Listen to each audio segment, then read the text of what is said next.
The candy shop started in 1840 by my great-grandfather, Gottlieb Friedrich Wittig from Germany.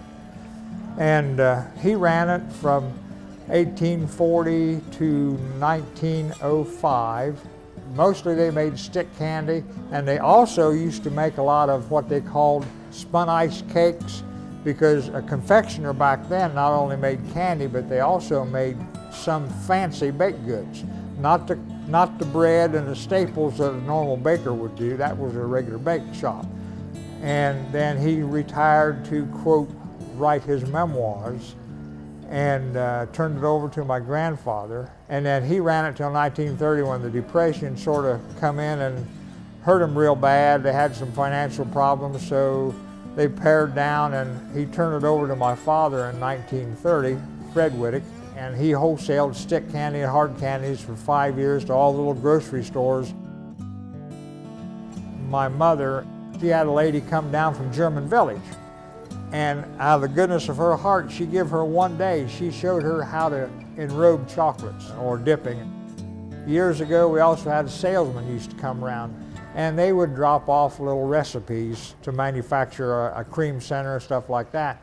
They took a lot of these recipes and reformulated some of them and made what we call today as our cream centers.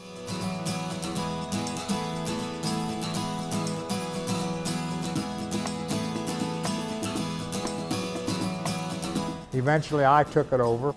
Through time we've gotten bigger.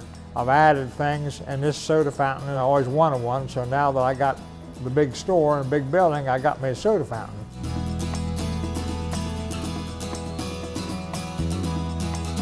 Bob Eagle from Columbus, he called me one day because he knew I was building a new addition to my store.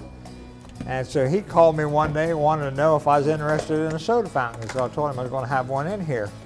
And when he called, he told me, he says, come on up and you can look at it. So I went up, and it was only about half a block north of him at the pharmacy. And I went in and talked with the gentleman, Arden Engelbach, and he showed me the soda fountain and told me that he was going to quit in the business because his eyesight was getting bad and he needed to do something else. So I looked the soda fountain over, and then I gave him a tentative price of what I could afford. He called me about 3 days later and told me, he says, if you want that soda fountain, just come on up and get it. He says, it's all yours. So I went up, and my wife and I spent 3 days disassembling everything and moved it to Circleville. I had a plumber come in. He was very good. He measured everything off of all the soda fountain and then lined up everything the way it needed to be.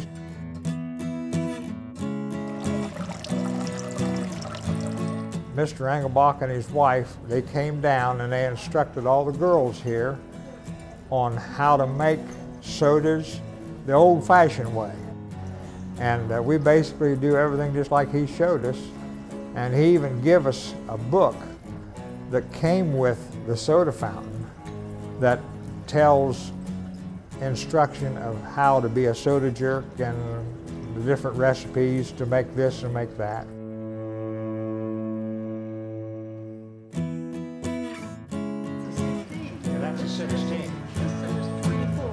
The biggest thing is we get grandparents that bring their kids in here.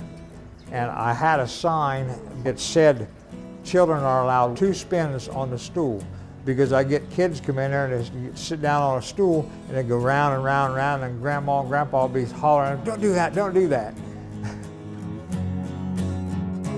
One lady wrote me about 15 years ago and told me she was born and raised in southern Columbus in a log cabin, and she worked at a little candy shop. When she got married, when they moved to California, she didn't think she'd ever find a piece of candy as good as what the candy shop in Columbus made.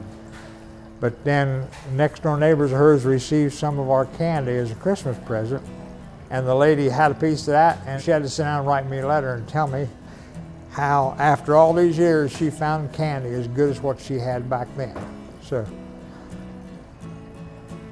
sort of tells you we're on the right track of what we're supposed to be doing. And so I don't change anything because it won't be the same thing. I don't make a whole lot of money on it. It probably holds its own, that's about it.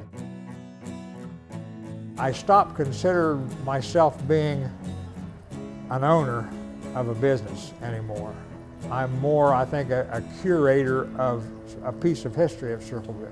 To me, that's more important than owning a business.